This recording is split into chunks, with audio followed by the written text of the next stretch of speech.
Look at this very chart. If I ask you, what is the market structure of this chart? You say that this market structure is clearly trending upwards. So market structure is bullish. Why? Because you can clearly see that a break of structure happened right around here. That's the first break of structure, right? And you have another break of structure that happened here as well. All right. So meaning that for this trend to continue, they expect that the price is going to pull back, tap into this demand area and push up to break structure, right? Meaning that you're targeting where this very point as your draw on liquidity, right? This is the next break of structure you're expecting to happen. So what would you now do in this scenario? You're now going to mark out the demand area here. They're expecting price to tap into and push up.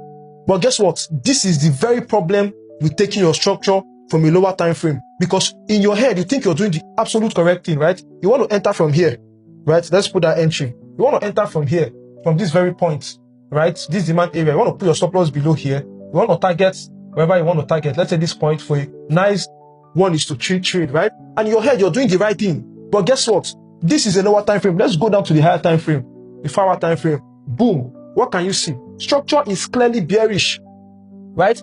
And this structure you're seeing here that is bullish is actually the pullback phase of an actually bearish structure.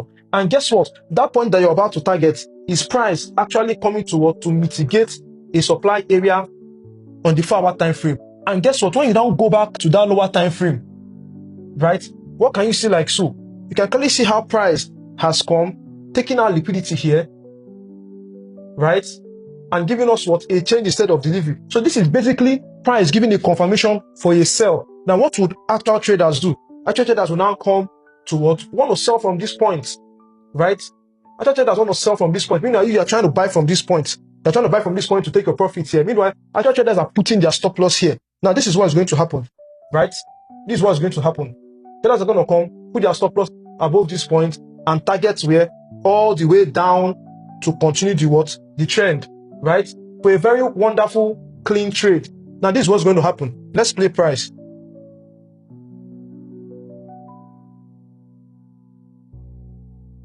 Now you can see how first trader gets tagged in, and in their head they think, oh, I'm about to have a nice clean trade.